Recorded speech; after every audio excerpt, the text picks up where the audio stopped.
Hi, I'm Dr. Mila Brujic, and today I'm joined with Dr. Rachel Wruble on Escaping the Mountain on the Optometric Insights show.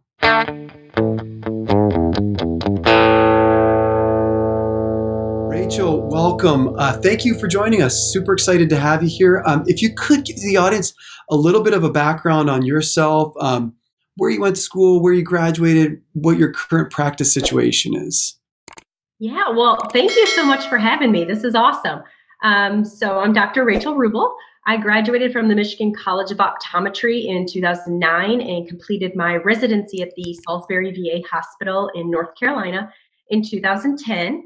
I'm currently practicing. I have a practice that I co-own with my husband, Dr. Brad Wruble, and I own 4 practices with Dr. Ryan Court.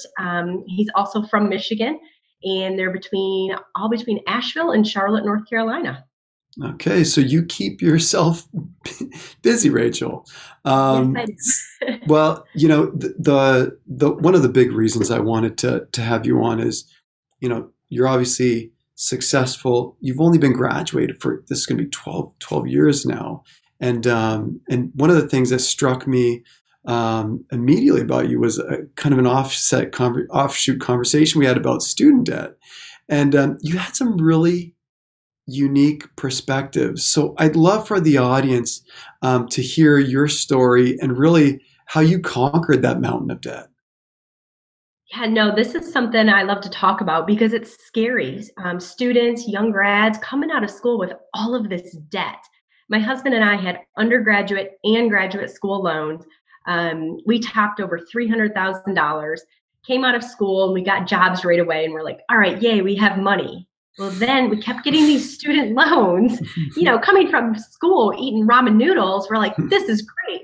But if you're getting these student loan bills in the mail and you just see it start to go up and up and up, and you're like, oh, I'm paying the minimums. What the heck? Fortunately, right now, students don't have any interest, which is awesome. But, back when I graduated, it was about 6.8% at the time. And it just kept going up. And it just felt like a burden. We wanted to buy a house, a practice.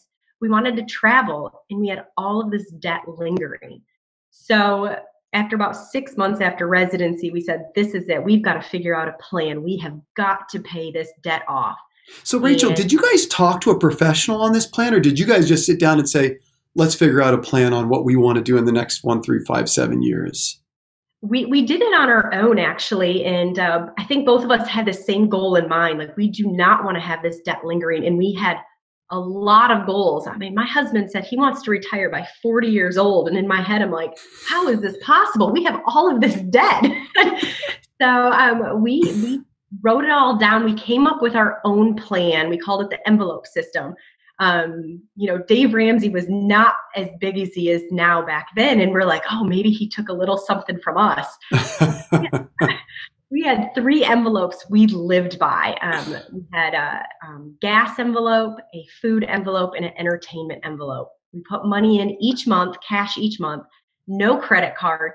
And we did that for about 3 years and paid off all of our debt between both of us in 4 years. So Rachel, I want to kind of interrupt you on the story here. So how soon after graduation did you first buy a house?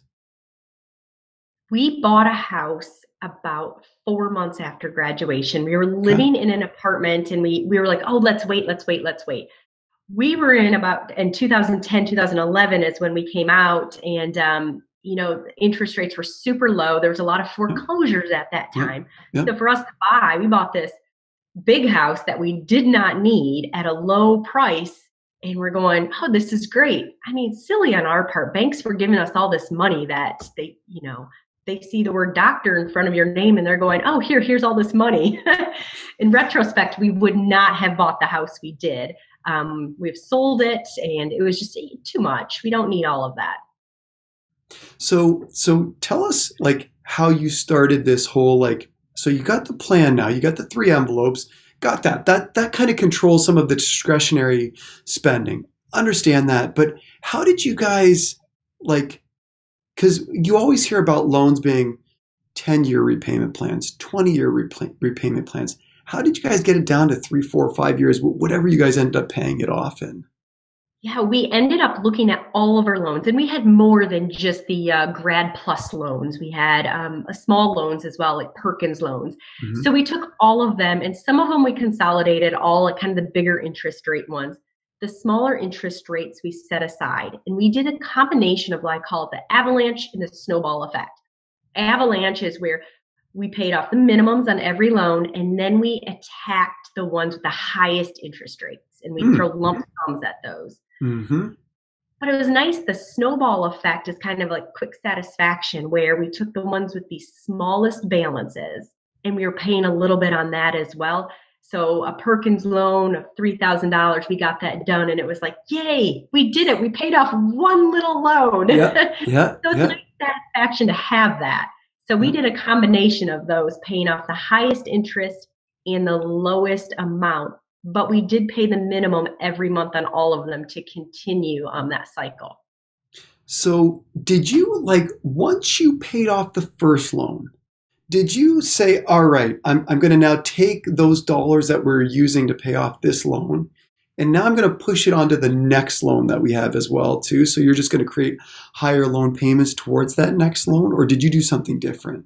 You got it. We took that extra money and we said, all right, it's going at that next loan. We want to continue this pattern and keep paying off, getting that avalanche and breaking that down all the way to the end.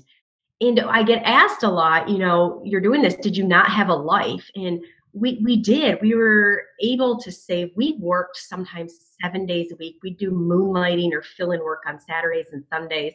And we traveled to Europe during those 3 years twice. So we were able to travel. Now it wasn't lavish. We backpacked. We stayed on the side of a mountain. Super fun experiences. But we were able to do it and still pay off the loan. So, Rach, did you ever get to a point where you were so you'd pay off a loan, you'd take that amount that you were paying that loan off with, you'd push it to the next loan, and you'd kind of keep doing that. Were you ever at a point where you're like, listen, now we're making more money. Now we can actually contribute more each month to each of those loans? Oh, absolutely. We build up that bank account just a little bit, each month more and more, and then we'd be like, we can live off of very minimal. Let's take everything in our savings account and throw it all at a loan. And we Uh-huh. did that several times and kind of scary. We get down and like, okay, our next paycheck is Friday. We'll be fine. We're going to drain our savings and pay for it. Crazy to do. But we, Yeah, we did have it all laid out. And yeah. the relief paying off those loans is just Hmm. incredible. And then did you guys, when you paid off the very last one, the one where you're like, now we're done. Now we're with the student loans, we're debt free. Did you guys did you guys do that same situation where you're like, okay, there's this much left. We're just going to take it and be done with it so that we don't have to worry about that monthly payment anymore? We did. I remember standing in our kitchen calling, making the last payment. And it was a big one. I was like, all right, we're going to drain the savings again. Last payment, which was mine to pay off. And I called and I gave her the amount, said, pay it all off, gave her the account numbers. And she goes, all right, your balance is zero.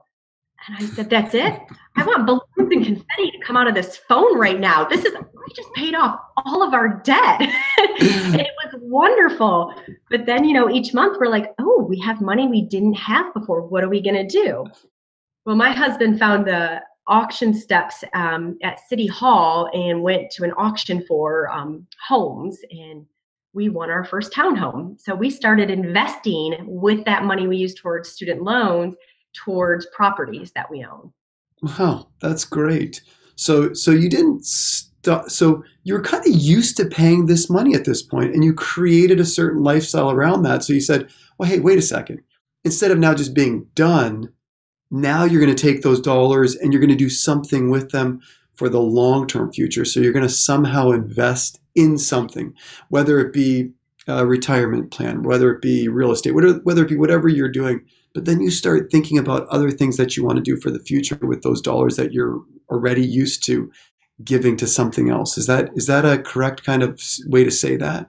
You're exactly right. It's money we're not used to having. We were living just fine. We've kind of created a lifestyle for ourselves that we're going, this is comfortable. We don't need anything more, but yet we may have more. Let's set it up to other avenues, other interests, whether it's real estate or the stock market or different companies that we've started along the way.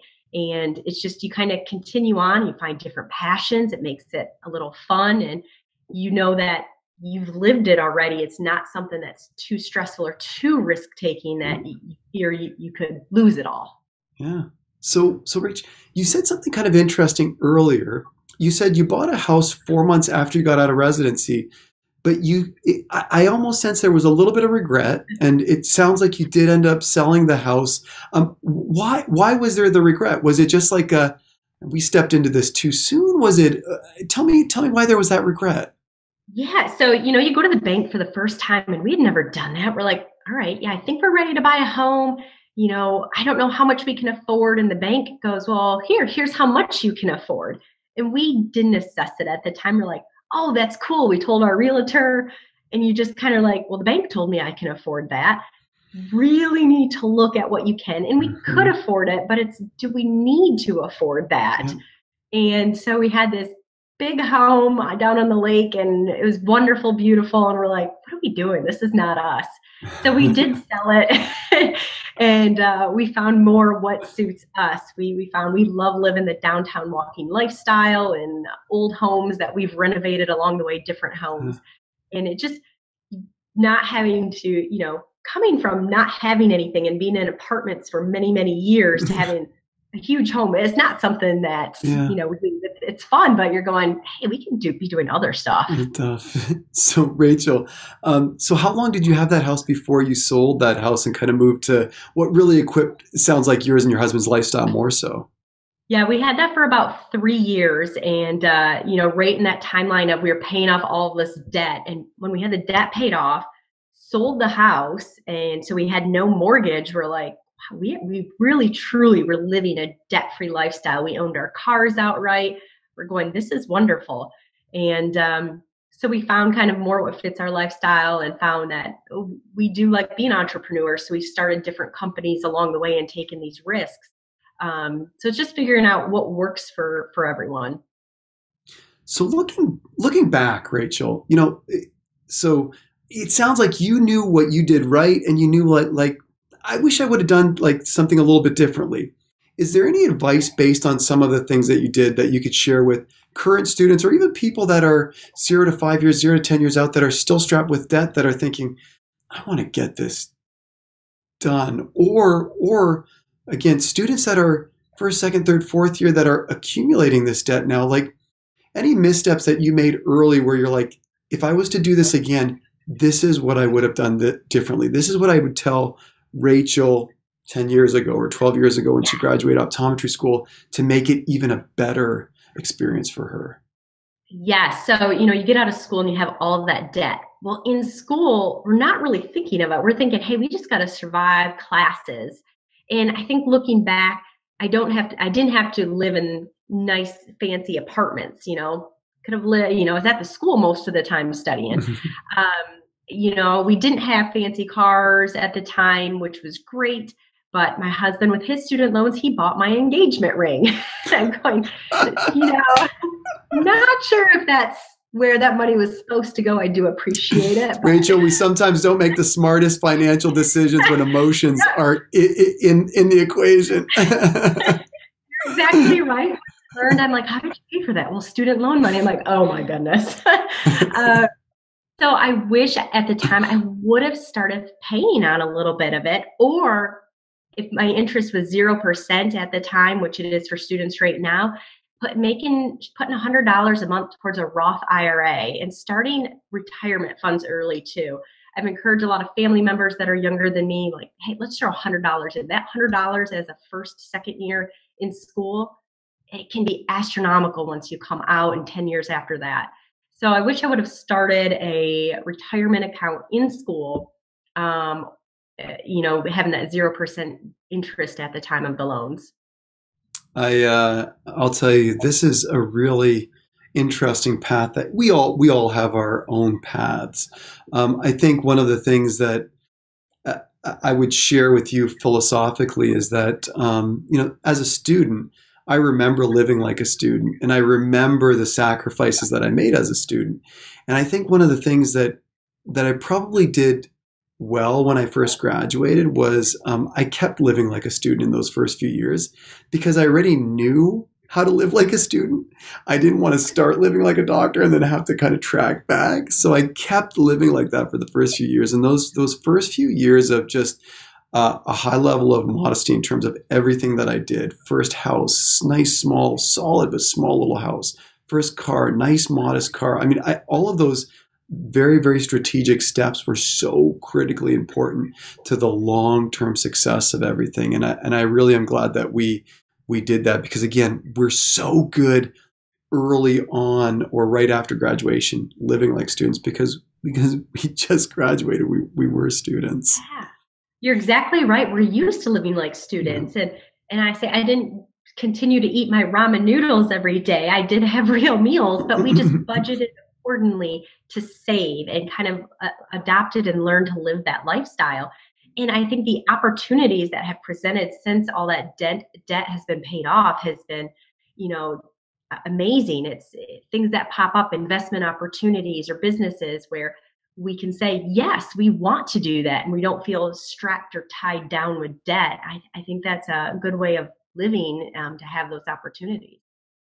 Well, Rachel, it was awesome. I think this is going to be super valuable for the audience, for everybody that's listening, students, emerging practitioners, anybody that's just interested in philosophically changing the way they look at student debt as more of an. I mean, this is an investment. If you keep looking at it as debt, it'll drag you down. So it's an investment that you change for other investments as you get that paid off. And I think you really did a nice job with that.